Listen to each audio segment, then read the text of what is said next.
అఖిల్ అక్కినేని తన కెరీర్ ఆరంభం నుంచి ఓ సరైన సక్సెస్ కోసం ప్రయత్నిస్తూనే ఉన్నాడు. నాగార్జున సైతం తన కొడుకు హిట్ కోసం చాలానే కష్టపడుతూ వచ్చాడు. ఇక చివరిగా ఏజెంట్ అంటూ డిజాస్టర్నిచ్చాడు.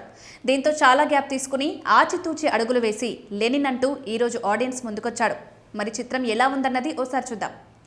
శ్రీరామపురంలో జరిగే మహాభారతమే ఈ కథ. ఈ ఊరి పెద్దగా జయంతమ్మ వ్యవహరిస్తుంటుంది. ప్రతి ఏటా జరిగే భారతం మిట్టలో ధర్మరాజు ఎవరిని నిలబెట్టాలి, జాతరను ఎవరు జరిపించాలని జయంతమ్మ నిర్ణయిస్తుంది. జయంతమ్మకి సొంత కొడుకు వసంత్, పెంచుకున్న కొడుకు లెనిన్ సక్రమమైన సంతానం కాదని తన మరిది ఎత్తిరాజుని ముందు నుంచి కూడా జయంతమ్మ దూరం పెడుతూనే ఉంటుంది. ఎప్పటికైనా ధర్మరాజు హోదాని దక్కించుకోవాలని ఎత్తిరాజు అనుకుంటూ ఉంటాడు. ఇక ఆ నియోజకవర్గం ఎమ్మెల్యే రాఘవరెడ్డికి జయంతమ్మ, వసంత్, లెనిన్ అంటే గిట్టదు.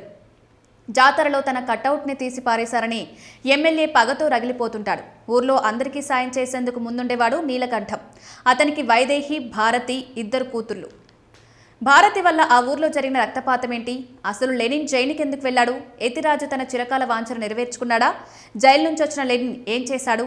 ఈ కథలో ఎస్ఐ పార్థసారథి, దామోదరం, మురళి పాత్రలు ఏంటి అనేది తెలుసుకోవాలంటే సినిమా చూడాల్సిందే.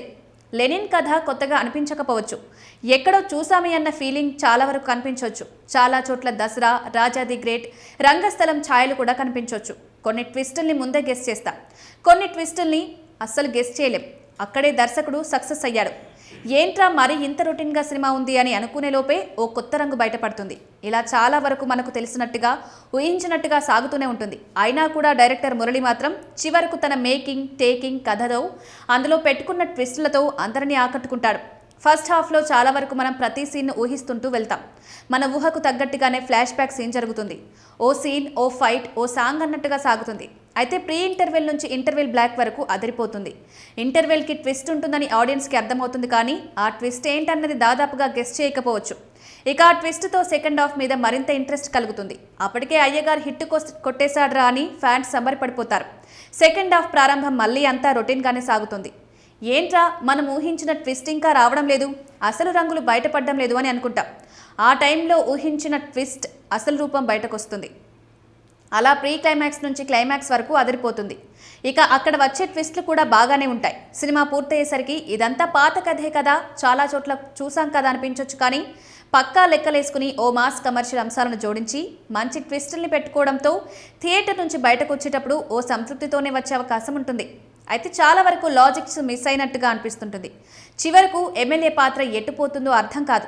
ఓ డాక్టర్ అయి ఉండి ఆ కెమికల్స్ వల్ల ఏం జరుగుతుందో తెలియకపోవడం, ఆ విషయం తెలియనట్టుగా ఉండడం ఏంటో అర్థం కాదు. అలా కొన్ని లాజిక్స్ను వదిలేస్తే సినిమా మాత్రం అందరినీ ఆకట్టుకునే అవకాశం ఉంది. నటీనటుల విషయానికి వస్తే అఖిల్ చాలా వరకు అదరగొట్టేశాడు. ఎంతో ఇంప్రూవ్ అయ్యాడని చెప్పుకోవచ్చు. మరీ ముఖ్యంగా ఎమోషనల్ సీన్స్లో పరిణితిని కనబర్చాడు.